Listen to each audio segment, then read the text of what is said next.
Maéré avait-il réellement l'intention de tuer lorsqu'il a frappé avec un coupe-coupe à 6 reprises Antoine Ching, son voisin de 78 ans? L'avocat général ainsi que la partie civile n'ont pas l'ombre d'un doute. Quand on provoque une blessure au niveau du cou de 16 cm de longueur et qu'on s'y reprend à 3 fois pour l'infliger, je pense que ça peut difficilement passer pour un accident. Dans son réquisitoire, l'avocate générale déclare qu'il n'est pas compréhensible que l'accusé conserve la même thèse en appel, celle de l'accident. Elle déclare encore « Jimmy Adam Maéré falsifie la réalité pour la rendre plus présentable. Il faut le confronter à la rigueur de la loi ». L'avocat de l'accusé réfute le caractère volontaire de l'homicide. Il n'a pas souhaité s'exprimer face à notre caméra. Dans son plaidoyer, il parle d'emportement passionné et de comportement altéré.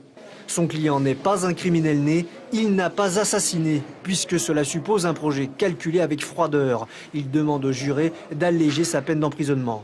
L'expertise psychiatrique ne révèle ni maladie mentale, ni trouble psychique. Alors pour la partie civile, ces conclusions impliquent qu'il ne peut y avoir d'altération de comportement. Jimmy n'est pas malade, il savait ce qu'il faisait et peut être encore dangereux. Il a été coupé en fait de tout pour commettre ce qu'il a fait. Et d'ailleurs, lorsqu'on lui a posé la question de savoir si à la place d'un couteau il avait eu une arme à feu, qu'est-ce qui se serait passé, l'expert a été dit quand même plutôt clair, même s'il n'a pas directement répondu, il a dit mais en principe il y aurait beaucoup plus de victimes. Jimmy Adam Maéré, 44 ans, est coupable et il l'avoue. Ses excuses n'ont pas attendri la veuve de sa victime aujourd'hui.